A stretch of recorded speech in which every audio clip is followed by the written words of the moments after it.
मैं आपकी गाड़ी में थी, मेरा सांसद आपकी गाड़ी में था, मेरा विधायक आपकी गाड़ी में था, सबसे फ्रंट सीट पर मैं बैठी हुई थी।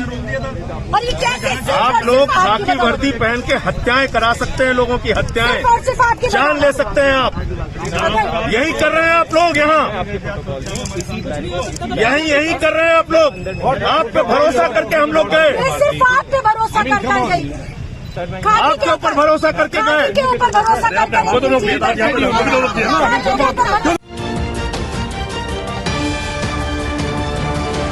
मैंने पिछले 3-4 महीनों में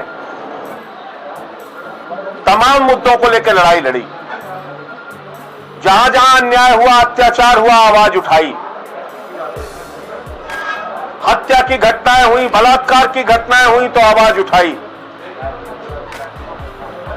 और मेरे खिलाफ 1 महीने में 14 मुकदमे लिख लिया। मुझे भी डराने की कोशिश की योगी जी आपने। 14 मुकदमे लिख लिया आपने। मैं आपसे नहीं डरा। आपने मेरा कार्यालय बंद करवा दिया, फिर भी मैं आपसे नहीं डरा। आपने नोटिस भेजकर मुझे गिरफ्तार करवाने की कोशिश की। मैंने ऐलानिया कहा मुझे गिरफ्तार करके जेल में डालो, मैं आपसे नहीं डरा। और आज आप, जब मैं बेटियों के न्याय के लिए, हाथरस की गुड़िया के लिए न्याय मांगने आया, उनके परिवार से मिलने गया,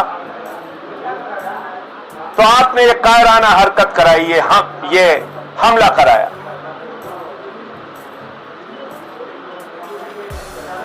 योगी जी, आप अपने आप को ठाकुर कहते हैं। मैंने आपको देखा है, 2 मुकदमे आपके ऊपर लगे थे। बिलक बिलक के आप पार्लियामेंट के अंदर रो रहे थे, बिलक बिलक के रो रहे थे,